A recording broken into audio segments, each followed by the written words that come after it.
ബീരാനാജി Saudi അറേബ്യയിൽ. ഇതാണ് ഇതിന്റെ മുമ്പ് ഞാൻ പറഞ്ഞപ്പോ ഇതിനകത്താക്കിയിട്ട് 4 ഭാഗത്ത് ഇതിന്റെ ഒച്ചപ്പാട് ഓരം കച്ചവടത്തി നമുക്ക് പറയാം. ഞാനിനി വാണ കേട്ട് ബീരാനാജി ഷെയ്ഖിന്റെ പള്ളിയിൽ നിന്ന് എന്നോട് പറഞ്ഞ സംഭവമായി. അങ്ങനെ മൂപ്പര് അകാരണമായി ജയിലിൽ കയറി കൂടിയപ്പോ മൂപ്പർക്കൊന്ന് സന്തോഷം തോന്നി.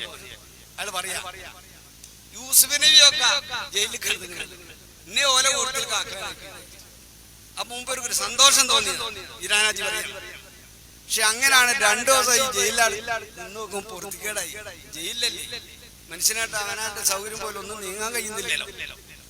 അങ്ങനെയുള്ളൊരു പ്രയാസം വന്നപ്പോ ബീരാനാജി പറയാണ് ഞാൻ എന്തിനാ നിങ്ങളെടുത്ത് ഇങ്ങനെ വന്നത്? നിങ്ങളെടുത്ത് ഞാൻ എന്തിനായും വന്നത്? ഞാനിവിടെ ജയിലിൽ കിടന്ന് നിങ്ങൾ കാണില്ല. ഷെയ്ഖുനാനെ വിളിച്ചിട്ട് ചോദിക്കാം, സൗദി അറേബ്യ നിങ്ങൾ കാണില്ല എന്നെ ജയിലിൽ. ഞാനൊരു തെറ്റെന്തോ ചെയ്തത്? എന്റെ മരണം വരെ ഇട്ടോട്ടെ, അത് നിങ്ങൾ കണ്ടാലും നിങ്ങൾ പരിഹരിക്കുകയുമാണ്. ഞാൻ എന്തോ തെറ്റ് ഞാനെന്തോ തെറ്റ് ചെയ്ത്? ഒരു തെറ്റും ചെയ്യാത്ത ഈ ജയിലിൽ എന്തിട്ടാണ്? ഇതിനൊക്കെ നിങ്ങൾ പരിഹാരമാക്കി തരുന്നത്. നിങ്ങളടുത്ത് വന്നിട്ടല്ല ഞാൻ ചോദിച്ചിട്ടല്ല ഇങ്ങോട്ട് പോകുന്നത് എന്ന കൂടിയുള്ളൊരു ഭർത്താവ് പച്ച മലയാളത്തിൽ. ഏതാനും ദിവസം സമയം കഴിഞ്ഞപ്പോൾ ജയിലിന്റെ ഉള്ളിലേക്ക് ഒരു അറബി കയറിയത്. അറബി കയറി വന്ന് ബീരാനാജിന്റെ കൈ നോക്കും ഷെയ്ഖുനെയാണ്.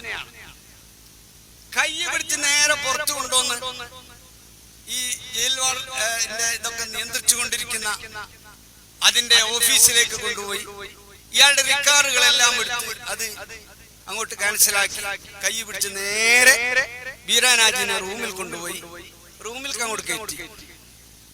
അങ്ങനെ പിന്നെ ഷെയ്ഖുനായെ കാണുന്നില്ല. ഇതാണ് മോനെ ആ മുത്ത്.